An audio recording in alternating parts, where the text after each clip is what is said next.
Hi and welcome to another episode of Quick Expert Reviews. Today I wanted to share 10 unique features I found on the P10, which I've been using for quite a while now.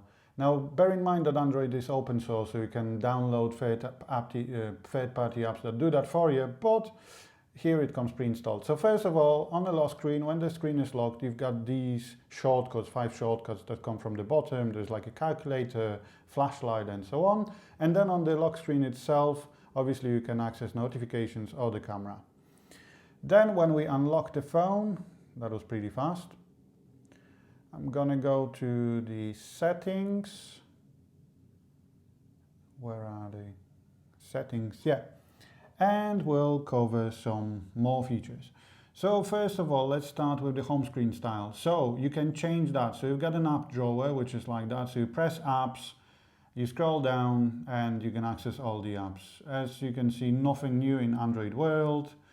And then the other one is called standard. So that's how the phone ships. That is more of an iOS style, which means there's no app drawer and all the apps are scrambled around the home screen. There is only home screen, nothing else. So depending on how you prefer it, you can change that to your liking.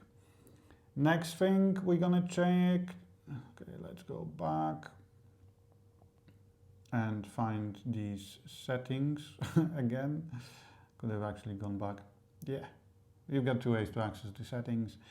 Next thing we're gonna cover is display. So not much in here, eye comfort, color temperature and so on, but you can randomly change home screen wallpaper. So you can, if you set it up, it will randomly pick pictures from your folder that you've chosen. It will change the wallpaper. Again, if you want to, you can do that with a third-party app, but here it comes pre-installed. Notifications and status bar. So first of all, notifications management. Obviously, if you want to, you can disable certain notifications, but you also can change notification method.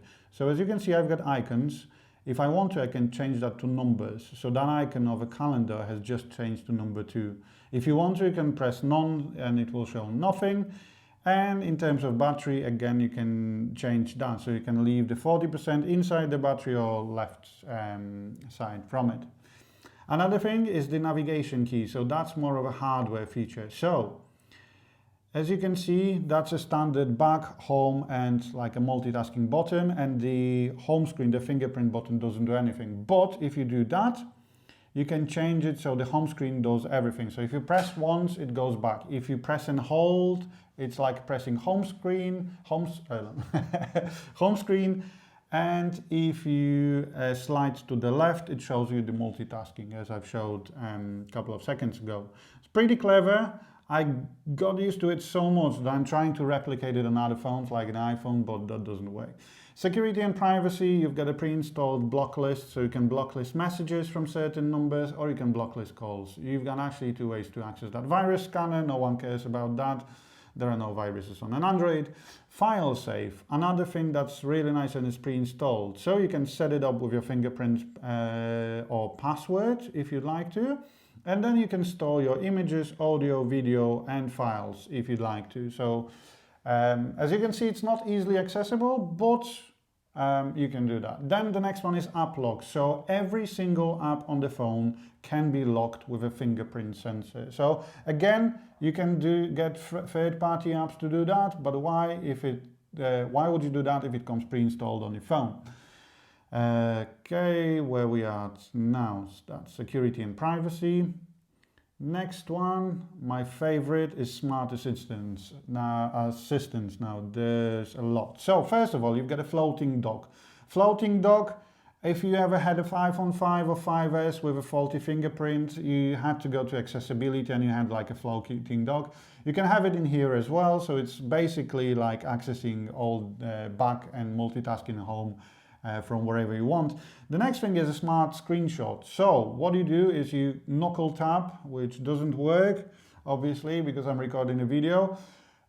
You knuckle tap twice and you've got a screenshot saved. Now, the next thing you can do with knuckles is draw.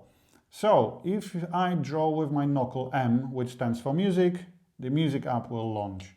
If I draw C, If I draw C, the camera will start. Now what's clever, and as you can see the EMU is highly customizable, when you press on letter C you can change it to calendar, Chrome, contacts, but even if C, like in Russian language, means S, you can like start, I don't know, Spotify or something. Pretty clever. Next feature, split screen. So if you'd like to, you can draw a line with your knuckle and you go into the multitasking split screen mode, because obviously the phone ships with the Android Nougat 7.0. The next thing is mini screen view. So I know it's only a 5.1-inch screen, so you don't really need that, but if you'd like to, it's there for you, so you've got a one-hand operation. Then, yeah, that was like a small keyboard, which you can use with one hand as well. Scheduled power on and off, which is interesting. So the alarm will still go off, but the phone turns itself off within the scheduled period. So between, let's say, 11 and 6 o'clock, the phone will turn itself off, but don't worry, if your alarm is set, let's say for 5, it will still go off. Battery, not many features like power saving mode, ultra power saving, but the one I really like is low resolution power saving. So obviously you do have a 1080p screen.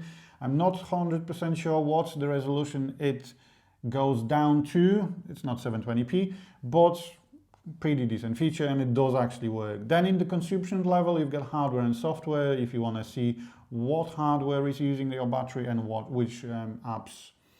Then the next thing is optimize. Now, I'm not too keen on that kind of apps, but yeah, you can see what's taking your resource, what's power intensive, what's power hungry, which is usually Facebook and Spotify if you carry on listening to it, and so on. So yeah, it is a bit in depth. And then one of my favorite features is called App Twin. So if you'd like to, you can download 2 Facebook or 2 messengers and log with 2 separate accounts.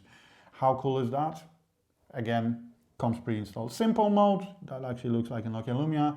Another feature that actually do have on different phones, but with Huawei it's really, really simple. And now last thing is the phone management. So what you've got in here is that it kind of optimizes everything for you. I mean, to be honest, it doesn't do much. But you've got the shortcut to the harassment filter in here, the antivirus, if you're ever going to use that, permissions, mobile data, and cleanup. So what happens in here now is when it's going to finish optimizing software for you, it's going to show what you can do. So performance optimization, blah, yeah, obviously. Bollocks. So when you open that, you've got too many apps in memory on the cleanup list, for example. So when you click that, it shows you which apps you've got selected that they don't work in the background for you. Quite similar to iOS, but it's a shortcut for it. So thanks for watching, and I will see you next time. Hope you enjoyed that video.